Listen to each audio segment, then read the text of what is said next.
BJP से बड़ी बगावत की खबर निकल करके सामने आ रही है और यहां तक कि मंत्री ने खुद से प्रेस कॉन्फ्रेंस करके इस्तीफा देने की बात भी कह दी। बड़ी बात यह है कि खुल्लम खुल्ला बगावत या खुल्लम खुल्ला एक दूसरे के प्रति बयान जो जारी किए जा रहे हैं, लेकिन मीडिया में कहीं पर कोई चर्चा नहीं है, मीडिया में कोई बात नहीं हो रही है। जिस बात की भनक बहुत दिनों से लग रही थी कि भाजपा के अंदर बगावत हो जाएगी, दोस्तों सीधे तौर पर बगावत होना शुरू हो गई है। किस तरह से मंत्री भी अब इस्तीफा देने की बात करने लगे हैं दोस्तों भाजपा के अंदर। यहां पर सीधे तौर पर प्रेस कॉन्फ्रेंस की गई, एक मंत्री ने बहुत सारे मीडिया बंधु को बुलाया और सीधे तौर पर कह दिया इस्तीफा देने जैसी धमकी सीधे तौर पर दी जा रही है। तो क्या कुछ बगावत भाजपा के अंदर उठ रही है, वो तस्वीरें मैं आप लोग के सामने रखूंगा। उस तस्वीर को आप जरा गौर से देखिए। बीजेपी से बड़ी बगावत की खबर निकल करके सामने आ रही है और बड़ी बगावत कर दी है। यहां पर मंत्री ने खुद से प्रेस कॉन्फ्रेंस करके इस्तीफा देने की बात भी कह दी। इस्तीफा देने की बात कह दी है सीधे तौर पर। खुल्लम खुल्ला बगावत या खुल्लम खुल्ला एक दूसरे के प्रति बयान जो जारी किए जा रहे हैं, लेकिन मीडिया में कहीं पर कोई चर्चा नहीं है, मीडिया में कोई बात नहीं हो रही है। मैं बात कर रहा हूं हरियाणा की। हरियाणा में भाजपा की डबल इंजन की सरकार बन गई, सब जानते हैं। मैंडेट क्या था, किस तरीके का था, कैसा था, वो भी सब जानते हैं। लेकिन हरियाणा के मुख्यमंत्री दिल्ली में चुनाव प्रचार प्रसार के अंदर लगे हुए हैं और दूसरी तरफ सबसे सीनियर नेता ने 7 बार के विधायक अनिल विज, पूर्व गृह मंत्री और अभी भी सरकार के अंदर मंत्री हैं, उन्होंने सीधे तौर पर कह दिया है कि मेरे पास में कुछ नहीं है, मैंने सरकार से कुछ नहीं लिया है, अगर आप चाहो तो मेरा इस्तीफा भी ले लो, मैं इस्तीफा भी देने के लिए तैयार हूं। बताइए, सीधे तौर पर इस्तीफा देने के लिए तैयार है। कोठी मैंने ली नहीं, यहां तक बात जो आ गई है। मैं कुछ खबरें आपको दिखाता हूं और उसके बाद में उन्होंने खुद से गद्दार गद्दार गद्दार कहते हुए अनिल विज ने एक वीडियो जारी की है, वो भी मैं आपको दिखाऊंगा। और उसके साथ साथ भाजपा के अध्यक्ष पर दुष्कर्म का आरोप लगा और उसके बावजूद वो इस्तीफा नहीं दे रहे हैं, उस पर भी उन्होंने खुल करके बगावत कर दी है। लेकिन उससे पहले आप ये कुछ खबरें देखिए। सीएम सैनी सरकार पर अनिल विज हमलावर बोले, सीएम चाहे तो छीन ले मेरा पद। उसके साथ में आप खबर देखिए, जनसत्ता ने लिखा है, दिल्ली चुनाव में बीजी नायब सिंह सैनी, हरियाणा में दिग्गज मंत्री ने सीएम के खिलाफ कर दी बगावत। ये आज की खबर बता रहा हूं, आज सीधे तौर पर। इसके साथ में खबर देखिए, दैनिक जागरण की खबर है, इस्तीफा देने के लिए नहीं दिलवाने के लिए बना हूं। और इसके मतलब और इसके मायने क्या हैं, इस पर भी आगे बात करेंगे। अनिल विज का एक और हमला, नायब सिंह सैनी को फिर से नसीहत दी। खबर आप देखिए, एबीपी न्यूज की खबर है, अनिल विज का सीएम नायब सिंह सैनी पर बड़ा हमला, मैं सबसे सीनियर हूं। वो जब से सीएम बने हैं, यानी नायब सिंह सैनी जब से सीएम बने हैं वो उड़न खटोले में घूम रहे हैं, तो इस पर भी जो है बात करेंगे। अब एक ट्वीट मैं आपको दिखाता हूं, अनिल विज का एक ट्वीट आया है और ये ट्वीट करके है, ये कहते हैं कि मैं नहीं बोलता हूं, मेरी आत्मा बोलती है और आत्मा की आवाज को दबाया नहीं जा सकता है। ये बड़ी बात जो है वो यहां पर नायब सिंह सैनी के खिलाफ बगावत करते हुए यहां पर अनिल विज कर रहे हैं। बताइए।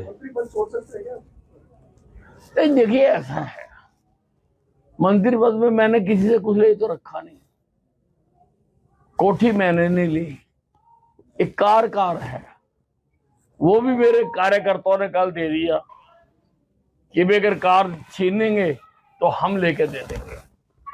तो एमएलए मेरी कोई छीन नहीं थी, वो मुझे लोगों ने बताया, तो मुझे तो कोई फर्क पड़ता नहीं। अनिल जी जिस तरह छीनते होंगे छीन लें, कोई फर्क नहीं पड़ता। तो अनिल विज यहां पर साफ तौर पर कह रहे हैं कि अगर मुख्यमंत्री चाहे तो मेरा पद छीन ले, लेकिन वरिष्ठता और मेरी विधायकी नहीं छीन सकते हैं। नहीं छीन सकते हैं। 7 बार का विधायक हूं, अंबाला कैंट की जनता ने वोट देकर के बनाया है, मंत्री बनकर के कोठी मैंने नहीं ली, केवल एक कार है, अब तो कार्यकर्ताओं ने कह दिया है कि अगर कार छीनी गई तो वो अपने पैसे से खरीद करके दे देंगे। मंत्री पद छोड़ने पर अनिल विज ने कहा कि मुझे कोई फर्क नहीं पड़ता है, वैसे भी मैंने मंत्री होने के बाद में कोई सुविधाएं नहीं ले रखी है, मैंने कोठी नहीं ली है, मैंने चुनाव जीतने के बाद ही खुले मन से कहा था कि चुनाव में अधिकारियों ने मेरे खिलाफ काम किया है, मुझे हराने के लिए साजिश रची गई। 100 दिन बाद में अंबाला के डीसी को हटाने या न हटाने से कोई फर्क नहीं पड़ता है। किसी को बदले, ये किसी है को पूरी ना। कहानी, बताइए। 100 दिन हो गए और मैंने खुले मंच से कहा था कि अधिकारियों ने मेरे चुनाव में मेरे खिलाफ काम किया। 100 दिन के बाद अब किसी को बदले ना बदले, अब कोई महत्व नहीं है उस बात का। सरकार कहाँ क्या करती है, अब ये सरकार का वो है। अब सारे का तो मुझे नहीं मालूम क्या कर रहे हैं। हाँ जी, नायब सिंह सैनी जी मुख्यमंत्री कहते हैं, अनिल विज तो हमारे सीनियर नेता है। नहीं तो मेरा सब कुछ छीन सकते हैं, मेरी सीनियरिटी तो नहीं छीन सकते। 7 बार का एमएलए हूँ, 7 बार का एमएलए हूँ। हाँ जी, मुख्यमंत्री ना बनने की मैंने कभी चाहा नहीं, कभी मांगा नहीं, कभी कहा नहीं और ना कभी कहूं। और इसके बाद में आज इस तरह से ये भारी बगावतें होने लगी है भाजपा के अंदर, समझ सकते हो आप लोग। अनिल विज ने खुद से ट्वीट किया आज सुबह 9 बजे और ट्वीट करके वो कहते हैं कि आशीष तायल, जो खुद नायब सिंह सैनी को मित्र बताते हैं, उनकी फेसबुक पर नायब सिंह सैनी के साथ में उनके चित्र मौजूद हैं। आशीष तायल के साथ में विधानसभा चुनाव के दौरान जो कार्यकर्ता नजर आ रहे हैं वो वही कार्यकर्ता चित्रा सरवारा भाजपा की विरोधी उम्मीदवार के साथ में नजर आ रहे हैं। ये रिश्ता क्या कहलाता है? ये रिश्ता क्या कहलाता है? सैनी के परम मित्र बने हुए हैं, तो फिर प्रश्न उठता है कि भाजपा उम्मीदवार की मुखालफत किसने करवाई? अब बड़ा खेल क्या है, मैं आपको आसान भाषा में समझाता हूं। बड़ा खेल यह है कि अनिल विज सबसे सीनियर जो है वो विधायक है, और जब नायब सिंह सैनी को मुख्यमंत्री बनाया गया था, ऐलान हुआ था, आप जानते हैं कि मनोहर लाल खट्टर को हटा करके नायब सिंह सैनी को मुख्यमंत्री बनाया गया था, तब ये अपनी गाड़ी छोड़ करके, मीटिंग छोड़ करके निकल गए थे। और इस चुनाव में नायब सिंह सैनी ने पूरी ताकत लगाई, पूरा जोर लगाया कि अनिल विज हार जाए। चित्रा सरवारा वहां पर कांग्रेस के उम्मीदवार थी, लेकिन कांग्रेस ने उनको टिकट नहीं दिया, दूसरे को टिकट दे दिया। लेकिन उसके बावजूद चित्रा सरवारा ने शानदार चुनाव लड़ा, दूसरे नंबर पर रही। अगर टिकट कांग्रेस दे देती तो हो सकता है कि वो जीत जाती। लेकिन नायब सिंह सैनी पर यह आरोप लगाते हैं कि नायब सिंह सैनी ने मुझे हरवाने के लिए अधिकारियों से कहा कि आप चित्रा सरवारा को मदद कर दो, अपने मित्रों को भेजा कि आप चित्रा सरवारा को मदद कर दो। और इसी के लिए आज उन्होंने एक वीडियो जारी कर दी। आप जरा अपनी फुल स्क्रीन पर यह वीडियो देखिए। बाकायदा जो है उन्होंने नाम लिख करके, कार्यकर्ताओं के फोटो लिखते हुए एक वीडियो जो है वो पोस्ट किया है, और इस वीडियो के नीचे उन्होंने गद्दार गद्दार गद्दार गद्दार शब्द जो है वो भी इस्तेमाल किया है। बताइए, यहाँ पर खुल कर गद्दार बता रहे हैं, और ये गद्दारी जो है वो किसने करी और किसने करवाई सब जानते हैं। अब एक और बड़ा आरोप लगाया उन्होंने, और वो बड़ा आरोप लगाया बीजेपी के अध्यक्ष पर। कायदे से ये आरोप जो विपक्ष के नेता बार बार लगा रहे हैं, पत्रकारों की तरफ से कई बार ये खबर जो उठाई गई, मैंने खुद इस खबर को जो है वो दिखाने का काम किया। लेकिन आप देखिए कि अब जो है वो भाजपा के ही मंत्री वो कह रहे हैं कि जिस व्यक्ति पर, जिस पर बीजेपी के अध्यक्ष पर अगर महिला के साथ में दुष्कर्म का आरोप लगाए तो उसको इस्तीफा दे देना चाहिए। और बड़ी बात यह है कि आगे वो अपनी बात को कहते कहते यहां तक कह गए कि भाजपा के अंदर महिलाओं की एंट्री को तो हम बैन नहीं कर सकते हैं, महिलाएं तो भाजपा के अंदर आएंगी, लेकिन ऐसे में महिलाओं की मीटिंग कैसे लेंगे?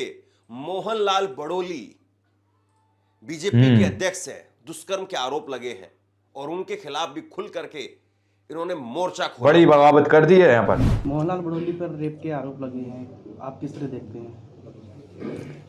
नहीं, मैंने तो कहा है, इस्तीफा देने की बात कह दी है सीधे तौर पर, और बिल्कुल साफ कहा है मैंने तो। कि आरोप लगे हैं, वो कह रहे हैं मैं निर्दोष हूं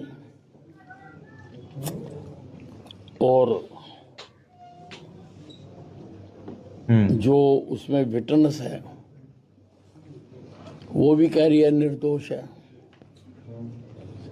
लेकिन जब तक पुलिस उनको निर्दोष साबित नहीं कर देती है, क्योंकि 376 डी का आरोप है, तब तक उनको त्याग पत्र दे देना चाहिए। क्योंकि जिसके ऊपर 376 का आरोप है वो किस प्रकार से महिलाओं की मीटिंग लेगा? बताइए, सीधे तौर पर इस्तीफा देने के लिए तैयार तो है। कह नहीं सकते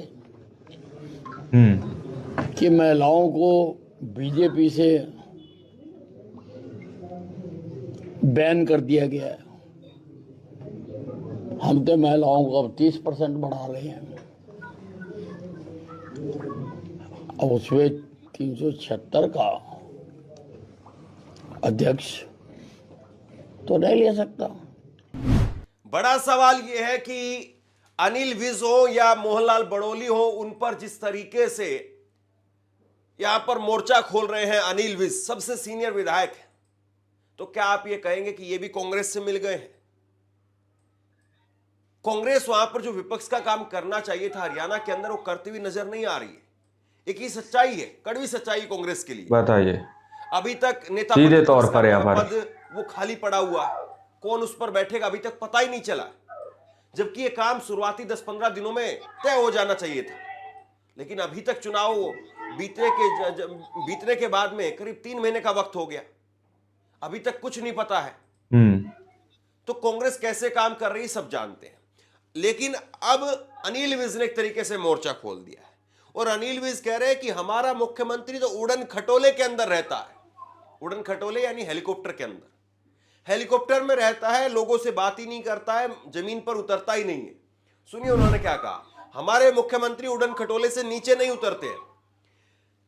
वो जिस दिन से मुख्यमंत्री बने हैं वो तब से उड़न खटोले पर ही हैं, नीचे उतरते ही नहीं है। हेलीकॉप्टर से उतरने के बाद उन्हें लोगों का दर्द पता चलेगा। यह सिर्फ मेरी आवाज नहीं है बल्कि सांसदों, विधायकों और मंत्रियों की आवाज है।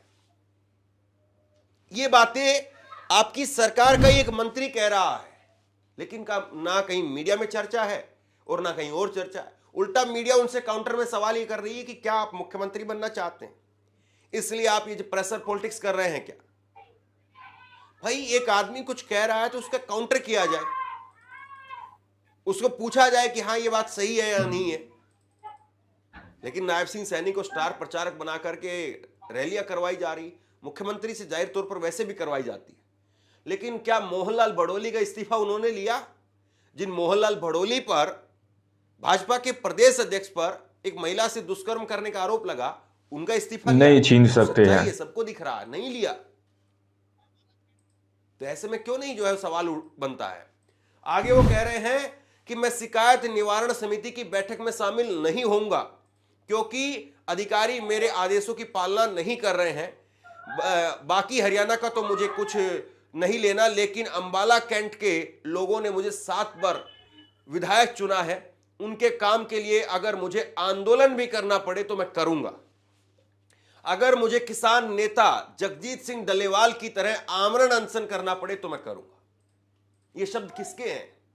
ये भाजपा सरकार के सबसे सीनियर मंत्री के शब्द हैं। और भाजपा सरकार के सबसे सीनियर मंत्री, और एक बड़ी ये है पूरी बात कहानी, बता दूं, बताइए, ये अंबाला के विधायक हैं, 7 बार से विधायक है अंबाला के।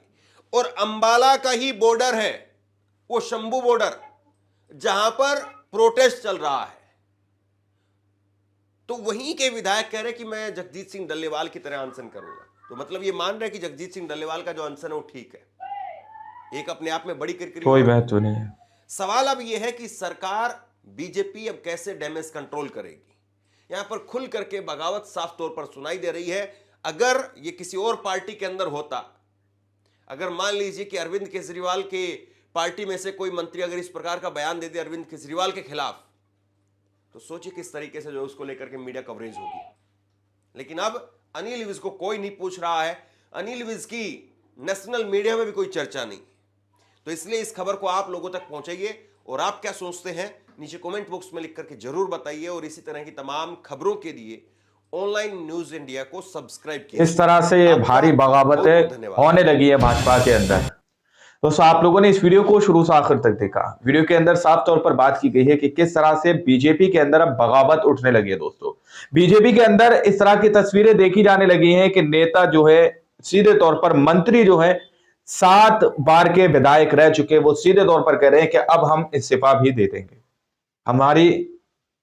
हमें दिया ही क्या उन्होंने, कोई हमने बंगला, कोई कोठी वगैरह नहीं ली है। अब एक कार है, अगर वो भी छीन लेंगे तो हमारे कार्यकर्ता हमें दे देंगे, सीधे तौर पर कहा जा रहा है। अब ये तस्वीरें जो है बहुत कुछ बोल रही हैं दोस्तों, आने वाले वक्त का फ्यूचर बता रही हैं क्या क्या कुछ भाजपा के अंदर हो सकता है। बाकी आप लोगों ने इस पूरी रिपोर्ट को देखा सुना, आप लोग क्या सोचते हैं, क्या समझते हैं, अपनी राय कमेंट सेक्शन में जरूर दीजिएगा। मिलता है अगली वीडियो में, जब तक के लिए जय हिंद, जय भारत।